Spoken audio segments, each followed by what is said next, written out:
Hello everyone and welcome to another Pokemon Pocket video. Today we're going to be checking out one of my favorite decks and one that I think is a real contender in this meta. It is Golem, Dugtrio, Onyx. This deck, and not only by taking you through the deck list, I will actually be also showing you stats that I gained over the course of a play session, which was just over 50 games. Of course, those stats are not indicative of, like, you would always think the biggest sample size is the best. So I'm not saying, 50 games and then you can make a full decision on the deck. However, I do think it was a decent amount of games to be able to get stats from and to get a good feel for the deck. So take a look at the deck list, of course. We can see it's a pretty clean list, a couple of one-offs, but I'll explain them initially. First off, we'll talk about the main Pokemon in here. It is Golem. You, of course, have to run Geodude and Graveler. Not the best starting Pokemon. Geodude has a retreat of 2. Graveler isn't, like, on attack curve for energy because it's a 1 energy Geodude to 3 energy Graveler. And then also Golem is really the end reward here. So the base idea here is you want a Geodude on your bench and you want to spend the game building up a Golem, and then Golem with Double Edge is incredible right now. It deletes any electric Pokemon that's played without question. You're just gonna beat them. It's fine. It's done. It deletes a Mewtwo in one shot, no problem, and still has 110 health left afterwards. So yeah, the strength of this deck is basically we're not running any EX, so we have time because we can put, Dugtrio's Onyx in the way or whatever to buy time for Golem, and we basically one-shot almost every popular deck right now. Of course, Charizard a little bit difficult. Blastoise, there are a few Pokemon that can cause some trouble. You have to play a little bit differently. However, we'll talk about that in a minute. But in general, the idea really is to beat up on the Pikachus and Mewtwo's that are all over the ladder right now. So I'm sure you guys will appreciate a deck that can help you do that. Again, I will get to the stats a little bit later on, but just to go through the rest of the deck, Dugtrio, a fantastic option to put in any fighting deck that can go first, because something I think that is a bit of a problem for a lot of people is they really struggle when they go first. It feels like they've lost the game. However, Dugtrio or Diglett down on turn 1, we don't do the energy, fine, and then evolving into Dugtrio and then being able to just go straight and using those digs early on is very strong indeed. And Dugtrio can just buy us time on the flip of a coin. Outside of Sabrina shenanigans or Pidgeot or whatever, Dugtrio just tanks the next hit, no problem. And time is often what we're after in this deck, as well, of course, as outside of Zapdos. Dugtrio, like 2 shots of Pikachu EX. It's a really dangerous Pokemon at times. So really good staple there. Generally speaking, you always want to have Dugtrio available in the very early game. Probably even start it every game. Sometimes you can start Onyx and it's fine, but generally you want the Dugtrio. And finally, we can't play Brock without Onyx. It's too good. I have cut it down to just 1 in this list, just to give us a bit more leeway in terms of starting Pokemon. Again, generally, you want to start with a Diglett or Onyx. Geodude really is a last resort. You can make it work, but it's not what you want to do. And Onyx, sometimes you get Brocks early and Onyx just crushes, right? 70 damage. It is 3 energy, but the way to think about it is Brock makes the attack kind of 2 energy, right? Because if you Brock it once, it's not 3 turns of energy attaching, it's 2. And suddenly, 70 damage that early on a 110 base health Pokemon is very good. Again, good matchups versus Electric. And also, Onyx, with the help of Brock, can put Mewtwo in some awkward scenarios. I've actually swept decks with Onyx before, just being able to get Brock going early, and once you start chunking 70 damage, it really puts your opponent in awkward positions. However, the problem with Onyx is that it's an absurd retreat cost. You just won't retreat an Onyx. It might get Sabrinaed, but you will not retreat an Onyx unless you're in some really wild game, which is fine. That's fun to do sometimes. However, Onyx, Dugtrio, they are your tanks. They are there to take hits while you build up your Golem. It is important to note, of course, with the 2 Brocks we have in the deck, you can Brock the Onyx, as I just discussed, but in general, you want to be able to Brock Golem. And the big benefit here is, unless your opponent's playing Handscope, they don't know it's there, or sometimes they have to assume you have Brock, so they make some really drastic plays. If you have Graveler out, And say you go, you've got Geodude on the bench, you give it an energy. Next turn, you evolve it to Graveler, give it an energy. The next turn, you can bring Golem on and attack. And because Dugtrio is a 1 energy Pokemon, that's probably already got energy if it's in the active spot, you can also retreat the Dugtrio very easily, bring Golem in and punch him for 150. With the help of Brock, obviously. So really, really strong. The idea of the deck is to maybe do some early damage, maybe knock out, a basic or something early on. But really, and this may be a bit deceptive because a lot of people look at Golem and go, oh, 160 health, it's 150 damage, but you deal 50 to yourself. But if you just wind back and think, well, if you're bringing Golem on to snipe an important Pokemon, think, Mewtwo, EX, Pika EX, or even a Zapdos, let's say, there's not that many Pokemon that are popular that can just hit him for 110, right? It's not really a go-to number. Starmie EX does 90 plus 10 from Geo. Pika does 90 at maximum if they've 10 from Geo, so 100. So it's actually a pretty solid amount of health. Of course, when we look at stuff like Venusaur, grass is not the best matchup for this deck, as you can probably tell. But when you look at Venusaur, sure, like that can be a bit of a problem. However, outside of the likes of Blastoise, Charizard, it's pretty difficult to just answer it. And what's often the case is we trade a goal, even if Golem does one hit and then gets knocked out, we've traded most of the time a base non-EX Pokemon for an EX. So that puts us in a great position. So as long as you can do something to either do something in the early game or follow up Golem if Golem doesn't win you the game, but honestly Golem normally does, you're in a great spot because you the one Sabrina in there, the one Geo just to help out with awkward numbers.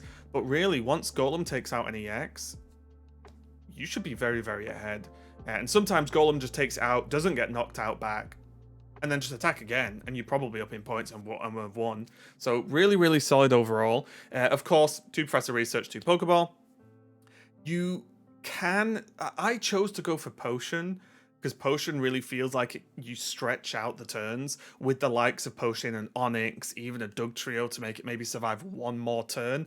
A lot of the time in this game, one turn is an eternity. You gain so much from just getting to that Golem safely that that it's a really big deal. So I've gone with Potion. You could run a red card if you're a fan of that. Don't ever run Fossil or I'll disown you as a person.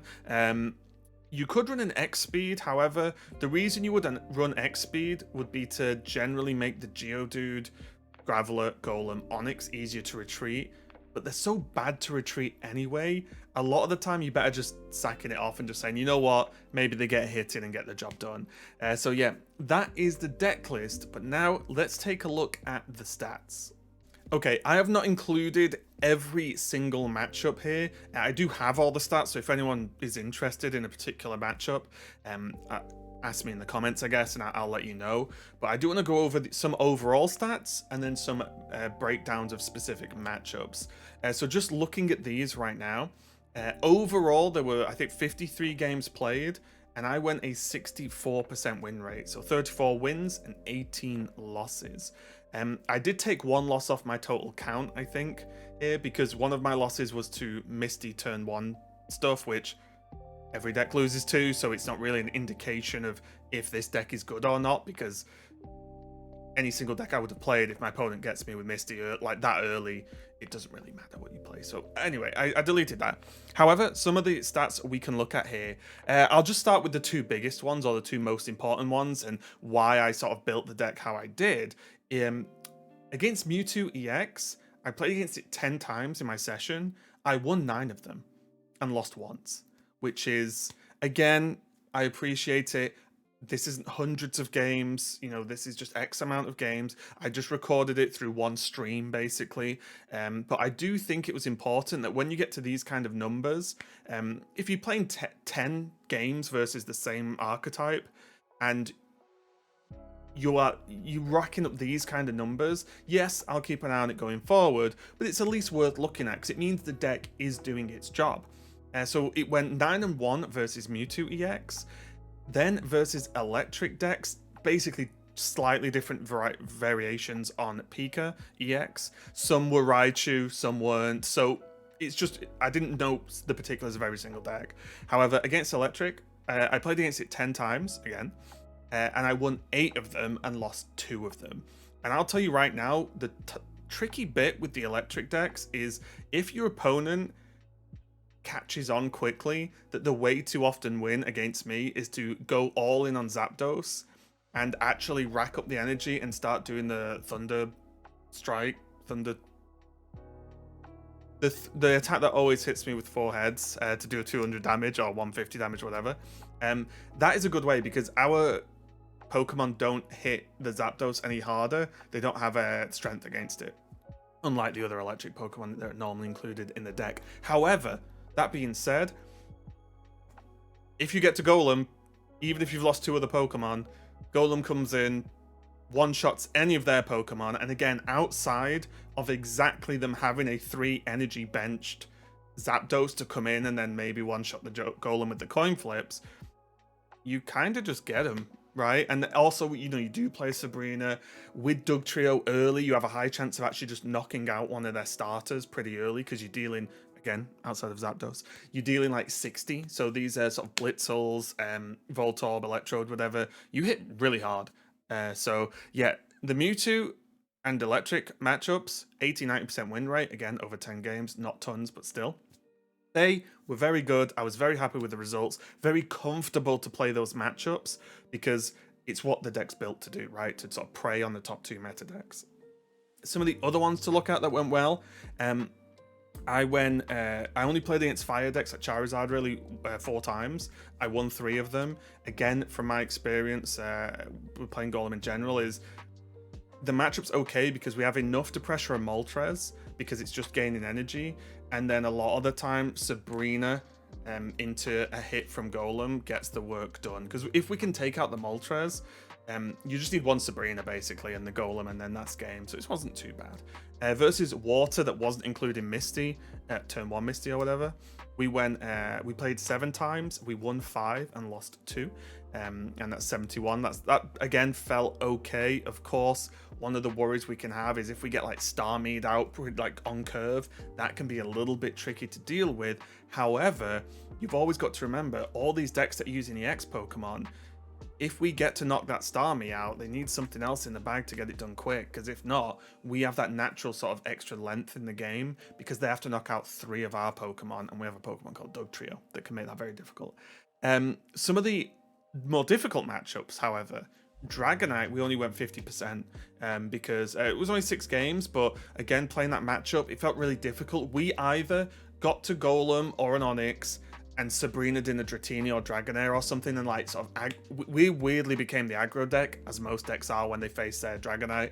But if they got their Dragonite going, we needed exactly like Golem plus Giovanni, or I shouldn't say Geo when there's Geodude in the deck, to like really deal some damage. And the problem there is they have the strength we have of it's a non-EX deck.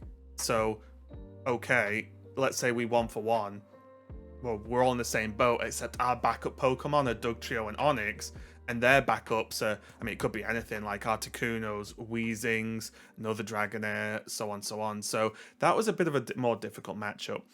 Grass, we went 50-50 as well. However, the 50% win rate I don't think is really relevant. It's a terrible matchup. I think I just managed to steal some wins, if I'm being completely honest. Yes, you can set certain things up where if a Venusaur EX doesn't have Giovanni, which a lot of the time they might cut because they sort of go for the more immovable object as opposed to the unstoppable force. So they just play like the tank style. You can still 2-shot a Venusaur with Golem. It's doable. Way harder to set up. You normally can get rushed down faster. So even though we went 50%, it was a terrible matchup, just so it is. And then I think finally the last one to really bring up is we ran into another Psychic deck, and I did split these results. It was Gengar. I've played against 2 Gengars, and normally when I face Gengar, I feel confident. I'm like, okay, cool, they're playing Gengar, it should be fine. However, they were playing Jinx Gengar, and because we play Brock, and we often have to Brock a Golem, by the time Golem comes out, the Gengar's down. So we can't do it, so we're slower. Gengar also can tank a Golem hit, Gengar EX, sorry, which is also a bit of a nightmare. They often run Giovanni because Gengar's attack is low, so then they can hit the 110, which is also horrible. And on top of that, they were playing Jinx, and Onyx and Golem run a ton of energy, so Jinx is even more effective. So weirdly enough, we found the pocket where Gengar's very good, which is against exactly this deck. I played it against twice and lost twice. Like, it didn't even feel close. It felt like to win, we have to get all our awesome draws and they would have to whiff big time. So yeah, Gengar weirdly strong against exactly Golem Brock. But yeah, there it is. I do have the whole VOD of my stream that I did for this Golem deck a couple of days ago from this video. If you do want to watch, you know, just tons of games, because I basically played it for a full stream, which were all these games that I've recorded. But yeah, just a roundup on a deck I think is really, really cool.